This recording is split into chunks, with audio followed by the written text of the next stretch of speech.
Hello,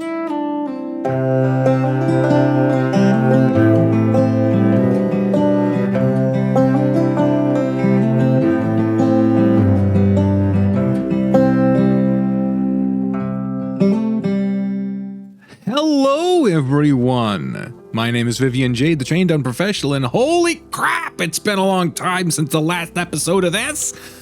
Just in the last month or so, I believe, last 30, 40 days, a quality of life update was released for Temptations Ballad, and I went over the patch notes, and generally when quality of life updates come out, they change a lot of shit, they update a lot of stuff. You might notice right away the UI is different, the main menu is different, the logo is different.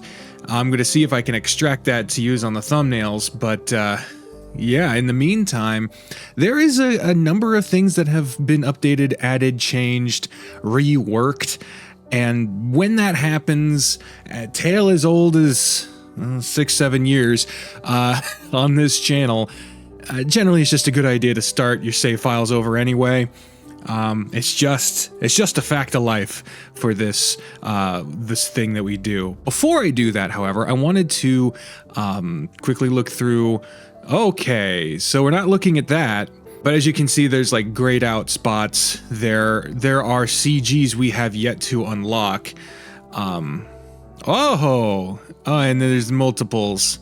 Very cool. And it's apparently there's just been a bunch that have been added in various spots. So it's just cool to see a CG gallery. In addition, there's a chapter select now, which is very nice. Since we're going to redo the save file anyway, we don't really need this ourselves, but this is a very cool feature that's started to crop up more and more, which I am all in favor of, especially for these games that don't have a clear, like, it might end after update 17, like the 17th update or whatever the fuck. So it's nice to be able to kind of jump around. Jump around. Mini episodes, that is new. And apparently we also can't look at it yet. We got to actually start the thing. So that will be later. I was planning on starting with that, but guess not. All right, let's just start. As you can see, already the UI is different. Apparently they reworked a lot of the beginning. The music is carried over from the fucking menu screen, which is an interesting choice. I don't know how much of the beginning got reworked. Let me pull up the patch notes again. Jesus, the short story is almost 6,000 words. That might just be a whole fucking batch of episodes in itself. Prologue at the beginning of chapter 1 has been rewritten. Okay, so I guess we could just see the whole fucking prologue. Might as well. The morning sun bled across the sky like a festering wound. That's a line. That is a line. I don't have to comment on every fucking thing. Let's just move on here, huh? I shielded my eyes, pain splitting through my skull like a hot knife as I stumbled through the dark alleyway. Confusion slowly surfaced beneath the pain. I blinked through unfamiliar eyes and struggled to regain bearings of my surroundings. Oh, this is definitely different. I don't remember a taloned individual. Glanced at the posters plastering the dingy alley advertising local festivities in the coming days. No, this wasn't supposed to happen. How long have I been asleep? The Firefly Festival was mere days away. A week, then? Maybe more? That could only mean one thing. Ba-bum! Oh, that fucking kind of kiboshes the whole mystery we were feeling around this character. Saying this flesh has developed a fault? That's fucking horrifying, bro. Fatigue weighed like lead across every limb, every muscle.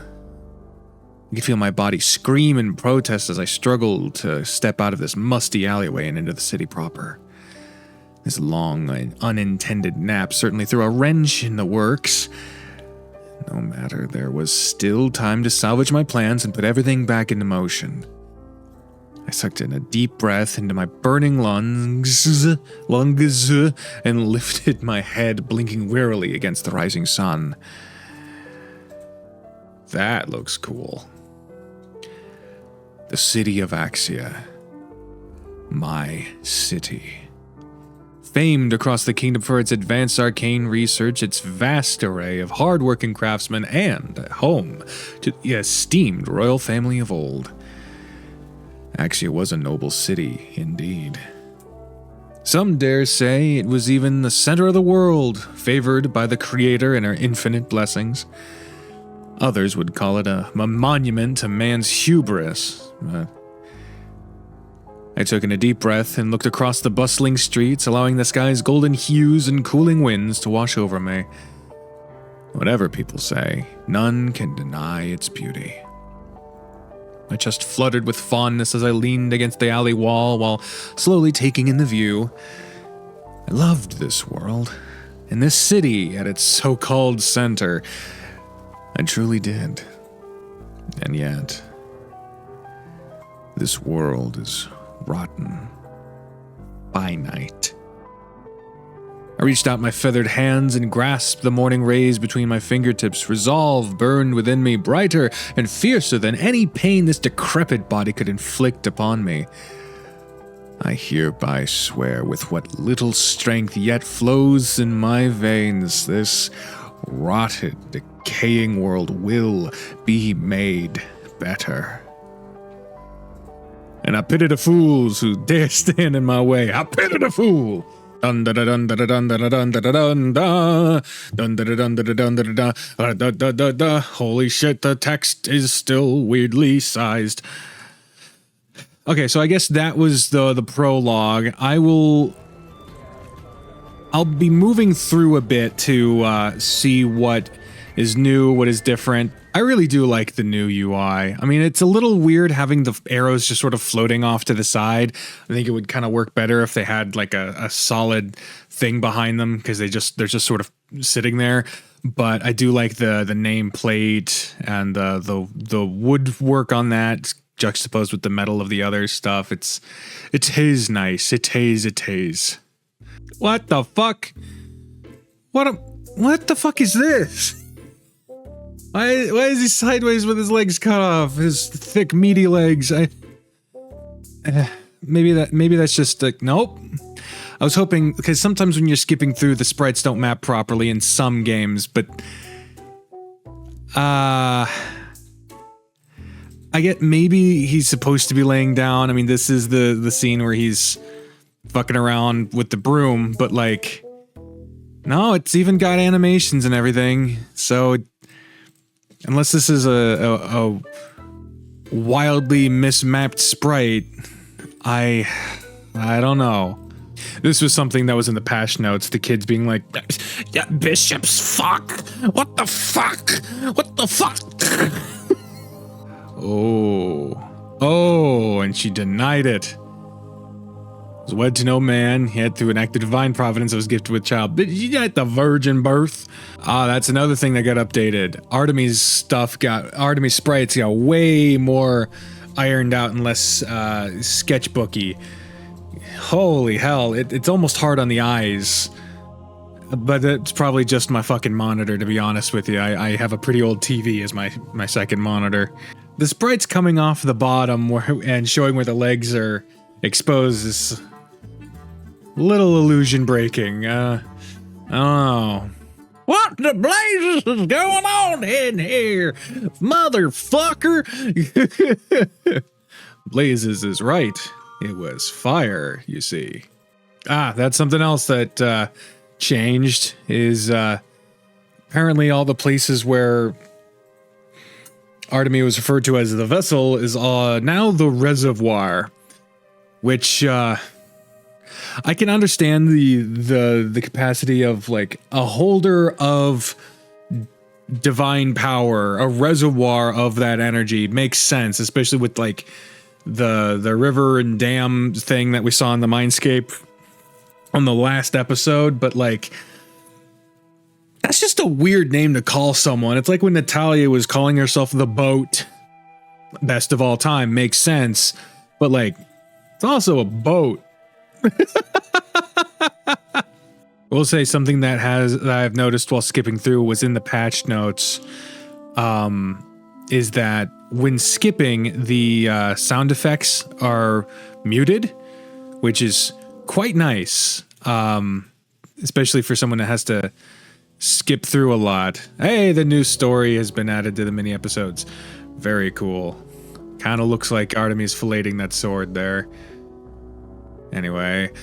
Oh, snake. It's the snaky snake. Fucking. Oh, silverware.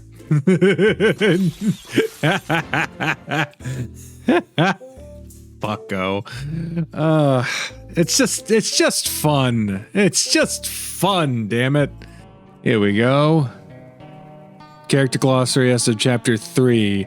Was this in the... No, it wasn't. Okay, so this is the beginning of new stuff here. So, Maeve Osmia. There's your stats. Profession, former arcane researcher, public safety enchanter. 56? Wait, no. This is Agatha. This is not the character we chose. We chose fucking Maeve. What the fuck? Okay, so that's weird. I don't know why it did that. That's odd. I hope to one day return the favor. A survivor of the dread locust famine, Maeve Osmia made it her life's mission to lead her fellow druids on the path to recovery and prosperity. After the great disaster, a singular memory was burned inside her mind, that of a countryman, famished and gaunt, clawing at Axia's closed gates while cursed locusts descended upon their flesh. She held no love for the Axian nobility, for their apathy. Open disdain bled through like an open wound when her patience ran dry. However, Maeve eventually deemed the nobility a necessary evil during her efforts to grow House Osmia, and she soon developed into a formidable diplomat. Her honeyed words twisted countless haughty nobles to her advantage, despite her young age. Yeah, oh, she even got a B on her. Yeah, she got a B. With her rise to power came the bitter promise, never again. Items. Face veil. Those who first meet Maeve Osmia assume her face veil was a cultural accessory of the exterior druids. They would be woefully incorrect. Maeve's advisors insisted that she wear it to cover her face at the beginning of her career as the head of House Osmia. It was rather difficult to make noble allies when she was constantly visibly annoyed in their presence. Maeve eventually got better at the whole being nice to nobles business, but decided to continue wearing her veil since it gave her an air of mystery, an advantage she valued during negotiations. Sickle and portable hive. Ooh, that's pretty fucking cool. As the head of the house that controls around 80% of Axia's food production, Maeve was no stranger to assassination attempts. She was never anywhere without her trusty sickle blade strapped to her thigh. Though fearsome, her assailants were often more worried about the swarms of angry bees that she summoned to her defense. The Axian nobility's assassination attempts decreased dramatically after Maeve began dropping off their hired blades on their doorsteps, along with a complimentary beehive. The portable hive she carried contained the same enchantments as a bag of holding, and housed an entire network of bee swarms at her disposal. Interesting. Tarot cards, because you can't have a mysterious character without them having tarot cards. Druidcraft was looked down upon in Axian society as a lesser form of magic reserved for farmers and their uncivilized ilk. In an effort to be taken more seriously, Maeve began studying wizardry shortly after becoming a figurehead of the druid community. It was then that she discovered that wizardry was atrociously boring. She chose to focus on the School of Divination on a whim because predicting the future sounded mildly interesting. Instead, she found that divination was absolutely bullshit and consisted of a bunch of people throwing out wild predictions and hoping one of them would stick. Nostradamus style. Tarot cards, tea leaves, and dramatic prophecies were just there for flavor. Maeve passed her classes with flying colors via the power of stating the obvious and using druidcraft to forecast the weather. She made divination history with a record-breaking prophecy accuracy of 64%, an achievement that Maeve loathed with her entire being. Fun. I wonder if Calder will also get Agatha's stats. Oh, Calder's got his own. Striped Hyena, 25 years old, profession heir of House O'Shaughnessy and an arcane scholar. A wizard, Order of Scribes, and those are the stats. Look at that portrait above. There is a figure that has been sort of burned off. I wonder how the fuck that is. The person I want to be. Irrelevant. My family name comes before all else, and unlike my forebears, forsake my duty. House O'Shaughnessy was an old and respected family in Axia's magical community, boasting generations of gifted scholars and mages. The house also had a long-standing history with both the church and royal family in assisting their magical endeavors. Alas, their reputation had fallen over the years, and its future now laid on the shoulders of its last heir, Calder O'Shaughnessy. His mother, the late Harriet O'Shaughnessy, was the genius behind the proliferation of arcane crystal technology among the common people. She unfortunately died during childbirth, leaving Calder to be raised alone by his grandfather, Gaius O'Shaughnessy. Filled with tales of his family's great deeds, Calder toiled tirelessly in his studies to one day become worthy of his name. He spent most of his life studying within the cold walls of O'Shaughnessy Manor, leaving him with few friends or time for anything else. He's yet to achieve anything of note. Items: a wizard quill and arcade tome. As a wizard order of scribes, Calder wielded an arcane tome as his spellcasting focus, alongside a quill that never ran out of ink. That's handy. His magical prowess was painfully average, to the great disappointment of his grandfather.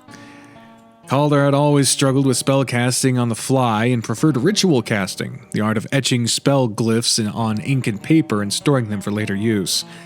Unfortunately, people usually didn't wait for him to finish spending 10 minutes scribbling spells in his book in the middle of a wizard duel. Calder had loudly proclaimed that combat was barbaric and beneath him, opting to turn his focus to more scholarly pursuits. An elegant fan. Ooh. An old keepsake from Calder's late mother. He never truly met her, but grew up hearing tales of her elegance and grace. Harriet O'Shaughnessy was a champion of the common folk and easily the most well-loved O'Shaughnessy sibling of the previous generation. She challenged the old-fashioned view that magic was for those of noble blood. Harriet insisted that a shared prosperity would benefit all of Axia, and pushed for arcane crystals to be accessible to all. The late King Roderick approved of her ambitious vision, and together they ushered Axia into the magical powerhouse it was today. Gaius O'Shaughnessy often lamented the passing of his daughter and wondered out loud if her death was truly worth such a mediocre grandson. What a prick. What a fucking prick. Prick, the descendant of pricks. And then, of course, we have Agatha Stoker. We've already seen these stats. Back then, I would imagine the child I'd bring into the world. A little one that I could raise into a beautiful grown person, someone to pass my love to. I would name her Rosie.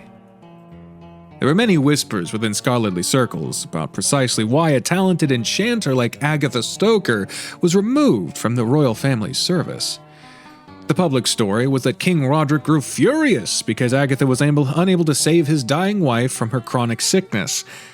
But why? It was rather unwise to fire the enchanter years before Queen Tabitha inevitably succumbed to the disease. Agatha Stoker and King Roderick were also close friends who worked together for years. Wouldn't the king prefer to have such a trusted associate to tend to his wife? Rumors spread from ear to ear in hushed whispers. They say that several years ago, Agatha Stoker was seen storming into the 14th laboratory where King Roderick worked on his closely guarded projects. Screams and shouts echoed through the halls, and soon anger turned into blind rage. A necrotic explosion tore a large crater into the basement of the laboratory. Thankfully, no one was seriously hurt, but the lab was shut down soon after.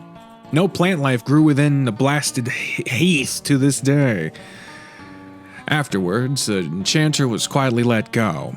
She had not spoken to the king since. Items: wizard staff. Ooh, that's a little more than a fucking staff. Jesus Christ. Agatha used a caduceus style wizard staff as her spellcasting focus, a trademark of doctors, medics, and less commonly necromancers. While necromancy was often looked down upon by the general public as a deathly dark art, Agatha insisted the opposite. Someone who's got a positive view of bringing back the dead. Last name of Stoker. It was the study of life, how energy flowed, flourished, and eventually withered away. The multiple miscarriages she suffered throughout her youth had left behind painful scars and a stubborn determination. Agatha dedicated herself to this school of magic for one singular purpose: to discover a way to create true life, to finally fulfill her dream of becoming a mother. After her fallout with the royal family, she had since given up on this dream. Damn! A small cursed ruby containing the envy demon Zelos. When Agatha first coaxed the infernal creature from its crystal, Zelos promptly copied her face, stole her coin purse, and stormed through the market district buying every snack in sight. Apparently tasty food was in short supply in the infernal plane. She managed to lure the demon back to her home with the promise of more snacks, preferably cheesy bread, and entertainment if she followed along with her schemes. Keeping this demon in check was like wrangling a small restless child, Agatha noted bitterly. She sometimes wondered how much smoother her plans would be if she had stolen one of the other rubies instead. Crazy to think that. Scrying orb. Oh, you're gonna scry now? You're gonna scry? Scry, little kid, scry! As a public safety enchanter, Agatha had installed a countless number of arcane crystals throughout the city, and some of them were rather dubious. With her scrying orb, she could access these crystals and use them as her eyes and ears. She seemed to have a particular interest in the royal family's palace and the remains of the 14th laboratory. Agatha also used the orb to avoid the city watch sheriff whenever he had the urge to complain about her workmanship. Minimum wage begets minimum effort, after all. Yeah, Chapter 4 is not out, but there is the mini episode that we are going to take a look at right now. Now that it's unlocked, it's the Sheriff and the Rascal, which, if I recall, is quite NSFW, which the thumbnail pretty much fucking implies that. So there's a chance that you won't be seeing most of this. Wes liked to imagine the glass half full. Really tried his best, but positive thinking could only hold for so long when yet another church knight laughed in his face while he was trying to do his goddamn job. Oh, okay, so this is after the business blew up. Tonight was an absolute mess for the City Watch. Hordes of people came in with reports of an obliterated underground fighting ring, missing gemstones, strange fainting spells, and most importantly, sightings of a suspicious hyena prowling the streets of Rotten Red's alley. Wes, of course, immediately recognized the stench of trouble and was ready to lead the City Watch into those damned streets to bring down the full might of the law. His enthusiasm quickly deflated when a small platoon of heavily armed church knights snorted at his merry band and told him to go home. Oh, the nerve of you! Who do you think you are? I am the Sheriff of Axia, head of the City Watch. If a crime has been committed in my jurisdiction, it's my duty to set it right. I sure as hell hope that isn't too loud. I don't know how to talk as Wes quietly. I'm gonna have to learn how to do that. Yeah, seriously. I mean, look at him. Doesn't he look like he would sound like that? Darn tootin', exactly. You mess with my city, I'll mess you up, man. The church knight smiled patiently as though he was humoring a tantruming child. Ah, the City Watch. Listen here, little one. The reports say that this ring is a playground for some of the strongest underground fighters in the city. And today, they were bested by a powerful mage of unknown necrotic origins. I have under my command over a dozen magically trained paladins with years of experience combating the dark arts. And you have 5 men armed with lassos and crossbows. The knight laughed and patted Wes on the head, nearly knocking over his hat. Wes wanted to deck him in the teeth. Why don't you scurry home and let the grown-ups take care of this? I'm sure in the meantime there's paperwork or a small robbery to occupy your time. Before Wes could tell him to eat shit and die, the knight was already leading his troops down Rotten Red's alley without sparing him a glance. You watch your damn mouth. I ain't taking this line down. He charged after the... I thought he was just going to be deflated. He charged after the retreating knight and aimed a furious kick to his armored backside. His toes connected with the metal and a sound unfit for a grown man squealed from his throat. Thank you for not putting text to that, because then I'd have to try to do it. The knight did not even react and continued marching with a smug little smirk on his face.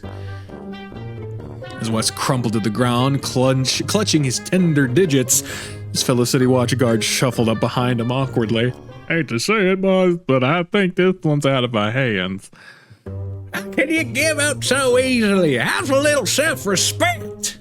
We are the City Watch, and in the name of my father, the great sheriff before me, I'm gonna fucking do my part to make this city a better place. Yeah, we know. You say that every day. But, you gotta admit, the night guy isn't wrong. We mostly just do paperwork and solve petty crimes.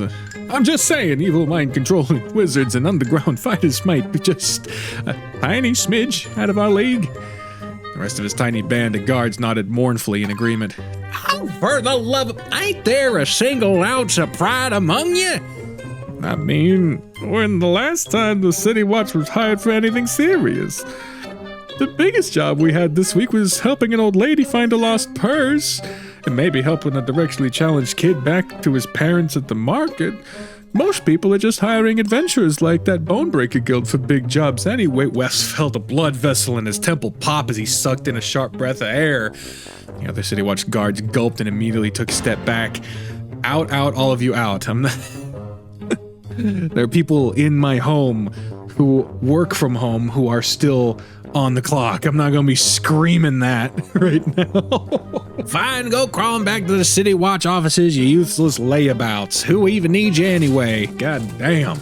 His tiny crew took the hint and fled as fast as the little legs could carry him. Wes stood alone on the streets of Rotten Red's alley, huffing and puffing in a rage-fueled frenzy. Useless buggers, the lot of them. Spouting nonsense without a speck of truth. He was the goddamn sheriff of the City Watch, and he was going to carry that burden alone if he had to. Just you fucking watch. Oh, what's he gonna do?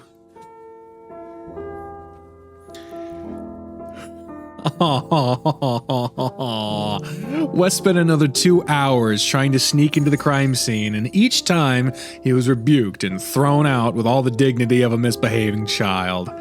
Eventually, even he had to admit defeat and return to his cold office with his tail tucked between his legs.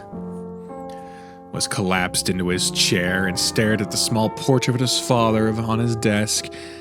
The last City Watch sheriff. The last City Watch sheriff. Chester Cheetah Chewed a Chunk of Cheap Cheddar Cheese. The man who inspired him to become what he is today. This wasn't quite what he imagined when he swore to follow in his father's footsteps. The frozen grin of his father's painted face stared back at him. What would he think if he saw his son today? disappointed, furious. Wes supposed his dad was in no position to complain. Man fruitlessly chased after Marrow Bonebreaker for most of his career, I imagine, but was thwarted in every attempt at arrest. Now, Marrow Bonebreaker was a celebrated hero, and his father was mocked into an early retirement. Wes sighed. His hat tipped back on his head, and as he stared up at the ceiling, unable to meet his father's gaze. This was the man he chased after his entire life without a second thought. The man who was never home, the man who died in shame. I'm just realizing how fucking huge those books are. To his left. Holy fuck. Damn, those are some big books. Sorry. And here Wes was, sitting in his father's chair, with his hat and badge. He wondered if this was all a big mistake. A sharp knock at his door jolted him out of his stupor. What is it? Are those church buggers finally letting us do our jobs? A guard poked his head into the office and scratched his head awkwardly. No. You might want to take a look at this, though. We received complaints of a drunkard stumbling about and causing trouble in the market district, so we sent some men to bring him in. Wes deflated and sank back into his chair. Oh, that's it? Well, you don't need me for this. Just shove the rascal into the holding cell and wait for him to sober up. Well, you sure you don't want to handle this yourself? It's your... Wes groaned and rubbed his temples. Listen here, son. I've had a long, irritating day and a small mountain of paperwork to drown myself in. So unless you got something that'll make me the happiest man in Axia, I don't want to hear it. A muffled thud echoed from downstairs as someone was dragged through the front doors of the City Watch office. Watch where you put your hands, handsome. Things get messy real quick. Wes immediately leapt to his feet. Is that the Bonebreaker boy? Finally, I got you right where you belong. You thought you could escape my clutches today, but the City Watch ain't so easily thwarted, just you watch. He stormed out of his office and raced down the stairs, a righteous grin growing wide across his face. Behind him, the guard let out a quiet, knowing chuckle. Knew that would cheer him up. Oh boy. Holiday Bonebreaker was a menace to society, a rock in his metaphorical shoe, and an utter pain in the ass. Wes did not feel any fondness as he stormed down into the City Watch holding cells. That was just righteous satisfaction. He felt it every time he managed to arrest the damn rascal. Holiday Bonebreaker was a little shit. He felt great joy in putting him in his place. Wes was not sure what he felt when he found Colody in a drunken, half-crying mess on the prison floor. There's a loopy grin on the Bonebreaker boy's tear-streaked face as he took a swig from a bottle that he absolutely should not have in his cell. Oh, if it isn't my favorite guy in the City Watch. How you doing, Sheriff? You look like shit. Colody raised his bottle with a drunken laugh. You like one too? I was just on my way to my favorite bar in Rotten Red's Alley when your boys snatched me off the street. I was looking forward to a fun night too. Rotten Ridge. Were you part of the mess there this evening?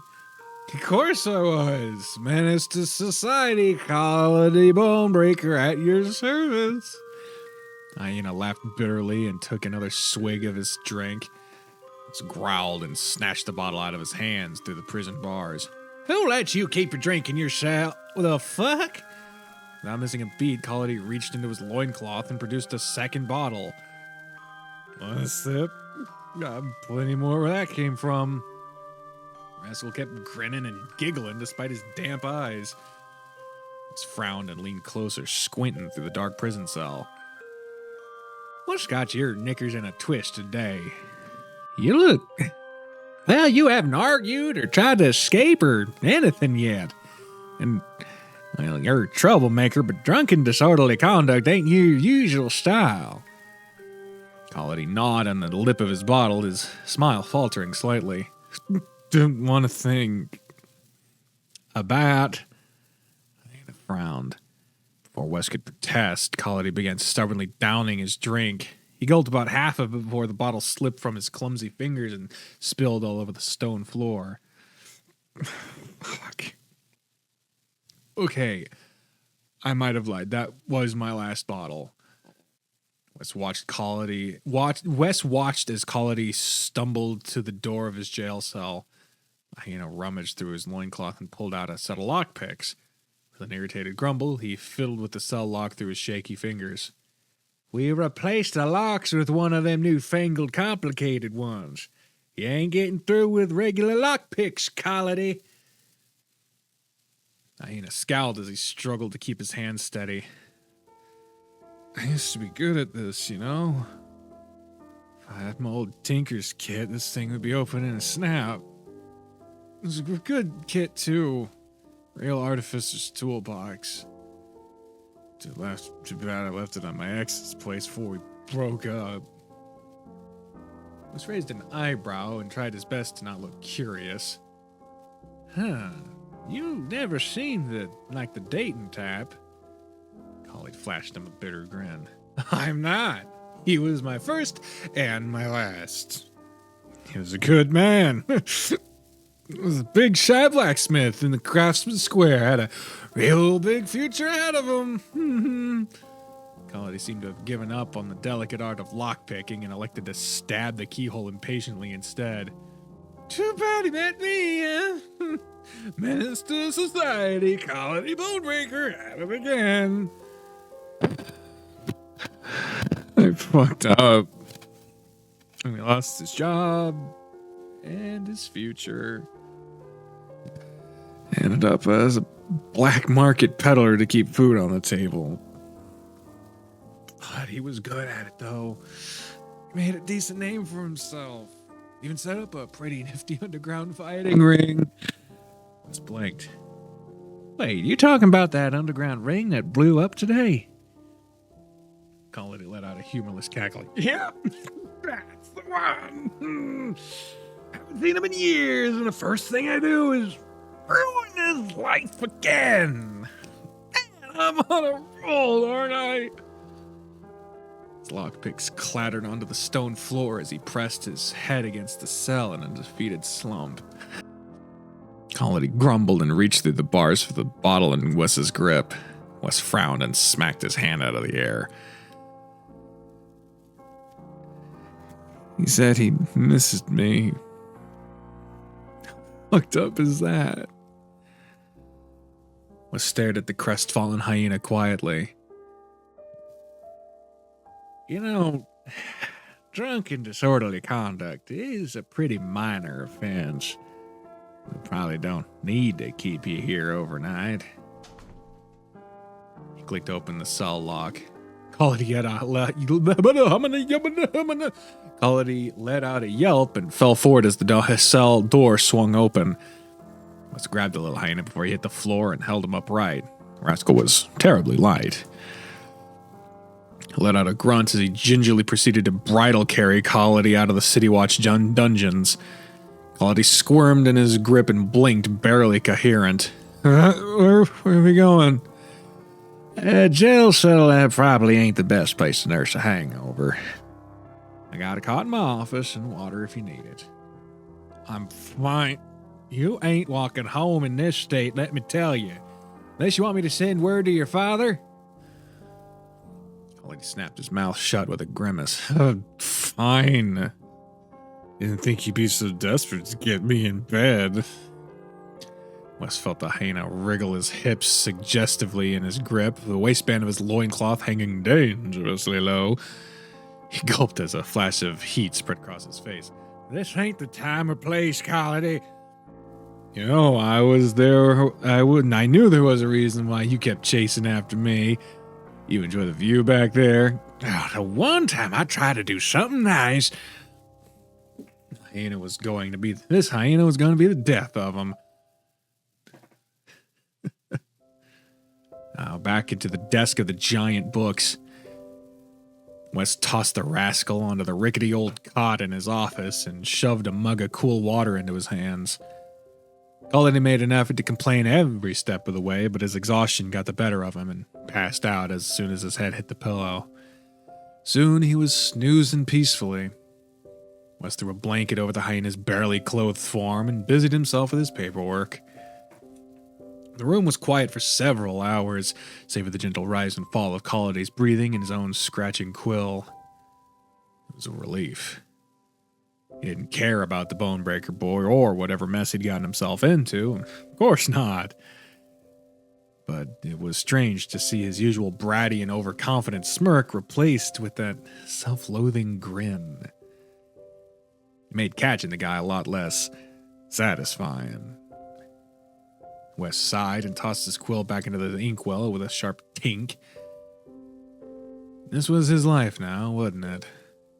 Solving petty crimes, helping little old ladies with their lost purses, and making sure Colony Bonebreaker didn't drink himself half to death. Some sheriff he turned out to be. You know, I never noticed you had a bed in your office.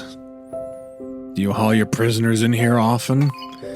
Wes shrieked and knocked over his inkwell, spilling black ink all over his stack of finished paperwork. God damn it. Oh, sweet traitor, give a guy a warning next time. How long are you awake? Colony groaned and sat up, rubbing his temples through half-lidded eyes. Too long. Sober enough to think now. The whole point of tonight was not thinking. He glanced down at his mostly empty water mug and grimaced. I don't suppose you keep a stash of ale under your desk or something? You're not getting another drop of anything other than water tonight, Colony. Go back to sleep. Hyena scowled and flopped back onto the bed. After approximately 10 seconds of his half-hearted tossing and turning, he hopped onto his feet and staggered weakly towards the door. Nope, can't do it. I'm gonna stew here in my own thoughts. I'm not gonna stew here in my own thoughts. It's torture. Gotta find some distractions. Wes let out a resigned sigh. Colony, you're in no state to be roaming the city streets at night. You ain't even got clothes on. Hyena shot him an amused smirk. That's the plan, yeah? Gonna head to my favorite bar, Rotten Reds. Sweet talk a few guys. I'm fucked my brains out for the rest of the night. I should keep my mind off things for a little while. Wes felt his face grow hot at the thought. He shook his head furiously as though banishing the image from his mind. You gotta find better hobbies, mate. I know you're having a rough go of it, but this ain't exactly a good way to deal with it. Smirking Colony's face faltered for a moment. He stumbled towards Wes and pushed him back into his chair with a tired grimace. Listen, here are my options tonight. Either I stay here, fully lucid, stewing in my own thoughts and fucking hating myself for the entire night, or I go out, have a little fun with the guys, and get fucked so hard that I don't have to think about what an absolute piece of shit I am for a little bit longer. Just forgive me if I choose the option that doesn't suck. Colony stared at him for a moment before a playful smirk spread across his face. Hyena's fingers danced teasingly down the sheriff's chest as he fiddled with the straps of his shirt. Unless you think you can distract me for the rest of the night? Wes gulped, suddenly very aware of the fact that the hyena was nearly straddling his lap. I can't do that. I'm the goddamn sheriff. Oh, come on, man. We don't know you've been staring at my ass every time you tried to arrest me. Wes was too distracted by the heat creeping down his neck to respond. Felt Colony's fingers slowly unbuttoning his shirt. You could have me right here and now. You've always wanted to, haven't you? Bet you thought about me like that for a while, I've never thought of that, never. I'm just doing my duty as sheriff to bring you to justice. Oh my god, okay. Well, normally a butt isn't something I have to censor, but this is like spread cheek style. Like I can't do a whole heck of a lot with this. Also, Wes looks markedly younger in this CG than he does in his regular sprite. The brown and his like floof looks less like gray here. I probably wouldn't give him a voice like this if he looked that young in his normal times. It'd probably be more like this, something less grainy, but just as much accent because he still looks like a cowboy. Suddenly let out a little whine as Colody grinded his ass hard against his growing bulge. Was gulped again and hastily reached out and flipped his father's portrait so that it was face down on his desk. He really didn't want to know what he thought of him now. Okay, yeah. Wow! I mean, I get, okay.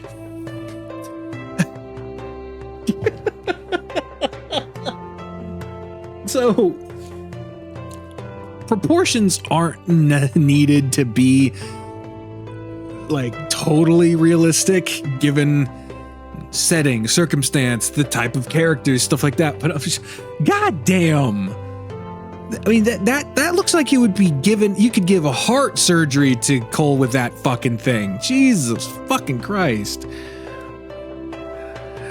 Lena flashed him a smirk and slid his fingers under his pants, slowly unbuttoning them as he went. Cody watched him with bated breath. His body trembled as Cody's bare ass rubbed against his now exposed erection, and that's exactly when I have to stop describing this to the YouTube audience here. So here's your disclaimer. If you want to watch this scene in full, you gotta play the game yourself. It is available at the link in the description down below. The itch page isn't allowed to be put in description, so it'd be the Patreon page for Shirokoi. It's there. The game is free, though you can choose to financially contribute to its development if you so choose.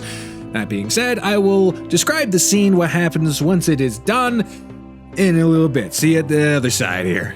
Okay, so there's an animation. That was something that was in the, I can't say that during this, they're in the damn thing you can show. All right, so the scene is over now. And in the patch notes, it mentioned that it had the first animation in the game. And it sure did. Thing is you can kind of tell it's the first animation in the game. Some of the parts of the body that moved didn't look quite like they were attached to the rest of it, but it was pretty good, especially for a first animation in the game. And yeah, it did its job. So anyone who wants to see that scene, you'll see it. It's they fuck. They sure do. And one of the elements of the scene, this is kind of, why I get disappointed that I can't narrate these scenes properly, is because they involve storytelling beats. The huff, you really like kissing, huh? Something that caught Cole by surprise was that Wes kissed him before fucking him. And he even remarked, like, most guys just want to get straight to the, burying the hatchet, as it were. But Wes said, well, what can I say? I'm a bit of a romantic. And they kissed before. The animation had them kissing the entire time, and then they did kiss after. Wes wiped his lips with a scowl. You got a problem with my bedside manners? Oh, just surprised. Wes rolled his eyes. I, just thought, well, I know you were just looking for a distraction and all, but I don't know. I thought you deserved something nice. That was, again, some part of it that when Cole remarked at being surprised at being kissed, Wes said, I'm a bit of a romantic and I thought you deserved getting taken care of too. He said, you deserve a good thrashing, but you also deserve to be taken care of, to which Cole responded, ... just fuck me already. Like after a kind of surprise, kind of like this. His face flushed and he glared furiously at the ceiling. Damn, that sounded really stupid. Wes glanced down and caught sight of Cole's face. His cheeks were a soft shade of pink, and his eyes were downcast, avoiding the coyote's gaze. The little hyena shifted and pulled himself out from under Wes, flopping into the cot next to him with a tired huff. Thanks, man. He shot him a small smile. Wasn't one of his smug, mischievous smirks, and it was gone after the briefest moment. You know, you're not half bad in the sack, Wes. Surprised you don't dig down your friendly captures more often. Wes suddenly remembered he was supposed to be very cross with the hyena. But lay off the flattering. I'm just a washed-up sheriff of the city watch. I know you've had better. Probably even one of them church nights that's been stomping about. Cole scrunched up his nose. Yeah. I tried getting one of them to bed once. The bloke spent 10 minutes praying to the creator for forgiveness, so I just kind of booked it. I think you got him beat on that front. Huh. That's the first. First what? Beating them church nights at something, or them adventures, too. Spent the whole day trying to do my damn job and investigate that fighting ring explosion. Got told to eat shit every time. Was flopped back onto the bed and glared at the ceiling. I'm the sheriff of the city. I'm the sheriff of the city watch. That's supposed to mean something. Nowadays, we're just the folks who help old ladies with their misplaced wallets or help stupid kids get lost in the market. Or hauling stupid drunk hyenas off the streets. Let out a heavy sigh. Not exactly inspiring much glory or respect. We're a joke. On the day I got this badge, I swore I would do my part to make this city a better place. Bad lot of good I'm doing. My father's probably rolling in his grave in shame. Collie plopped his head onto Wes's chest with a small smirk. I think he's more horrified that his son fucked the brains out of his rival's kid. And to your credit, you did a very thorough job. Like, damn, you're pent up. Not helping, Galladay. Oh, one other thing is that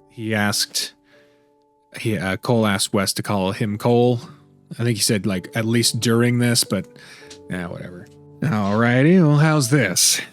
Of all the authorities that I have harassed over the years, you're my favorite. Right. Wes scowled and tried his best to look displeased. Holiday chuckled and jabbed him in the ribs. Don't get me wrong, I still think you're annoying as all hell, but I think you're doing a good job. A necessary and thankless job, but still a good job. I think Axia is a better place with people who go out and help little old ladies find their lost wallets. And return lost kids to their worried parents. And spend the night comforting horrible pieces of shit like me. Holiday shot him a fond look. Wes felt his chest fluttering slightly. The church knights are too up their own asses to do it, and those thrill-seeking adventurers sure as hell aren't gonna do it. Your menial work keeps the city running. And it makes Axia a better place, even if you don't get the thanks you deserve. Why are you being so nice all of a sudden? Aldi sat up with a soft chuckle. I don't know, maybe I'm still drunk. I'm sure I'll make your life hell again once I'm back to my senses. Speaking of which, am I still under arrest or am I free to go? You seem lucid enough. Go on, get out of here before I throw you behind bars again. He laughed and leaned forward, planting a soft kiss on Wes's lips. Wes made a surprised noise as Collie's tongue snaked past his lips, their tongues tangling in a warm embrace. Finally, they broke apart, Collie shooting him a satisfied grin. Have a good night, Sheriff. You're a surprisingly good kisser. Oh, that was one other exchange they had was Cole said that Wes was surprisingly big, and Wes was like, surprisingly, and Cole was like, yeah, he always seemed to be fucking upset about something. Maybe it was, I don't know, like insinuated that he was always mad because his dick was small or something, but it certainly wasn't. I don't think Shiroquoi's ever drawn an average size dick. It's always something the size of a forearm or some shit. Hey, to each their own. Wes's face was a furious shade of red as the hyena grabbed his loincloth and scurried out the door. His office door swung closed, leaving Wes alone with his thoughts as he laid on his rickety bed. He sat in silence for several minutes, an odd warmth bubbling in his chest. It was nice. He'd never admit it out loud, of course, but Cole's words eased away the thorns of doubt and frustration plaguing his mind. Wes suddenly felt lighter, like a great weight had been lifted from his shoulders. He sighed and climbed out of his bed, slowly getting dressed and adjusting his sheriff's badge with a satisfied smile on his face. And then the office door swung open, immediately shattering what little peace he found. Wes gaped in horror as a dozen of the city watchmates stormed inside with triumphant grins on their faces, filling the room with rapturous applause. Some were even tossing confetti in the air. That's a bit far. What in tarnation is this? You actually said, what in tarnation? What in tarnation is this? You finally did it, boss. You finally dicked down your favorite rascal. We're so happy for you. Some of us, at least. A few others are bitter that they just lost a long-standing bet. What? Have you been listening this whole time? Well, yeah. I mean, the walls are paper thin. Sounds like you really let out that frustration, huh? You deserve a good romp in the sheets, boss. We've been rooting for you so long. The fuck is that voice? Wes felt his face burn with an indignation he could not quite put into words. Out, out, everyone out. That's fun. That's fun. That is it for Temptation's Ballad until Chapter 4 comes out. So, I have actually caught up with something. Can you believe it? I actually did. I'm trying. I really am. I was gone for a long time. I missed out a lot, and I've still got a lot of catching up to do still, but I finally did catch up with something. So there's that. Either way, thank you all very much for watching this episode of Temptation's Ballad. I don't know when the next one will be, but hopefully it'll be closer to when the update comes out for the game than this was, because I have no idea when this episode's coming out. It'll probably be maybe mid-November, something like that. I'm recording this October 23rd, so we'll see. The weekly uploads, it's fewer videos than I would normally like to be going out, especially with so many different series going on at once. But this is what's working now for my schedule, my energy level, my ability to do this. If it keeps going, maybe I'll try doing 2 a week. I don't know. But as for right now, the regularity of getting a video out every Wednesday, I'm thinking of changing it to every Saturday. Let me know what you think about that. But the regularity of being able to get a video out at least once a week has been helpful, and my energy to get them edited and put out and all that other stuff. So thank you for watching. Thank you for watching this and any other videos. I really appreciate it. And until next time, I've been VivianJade, the Try Not Professional, and I hope you have a nice day. Bye, everyone.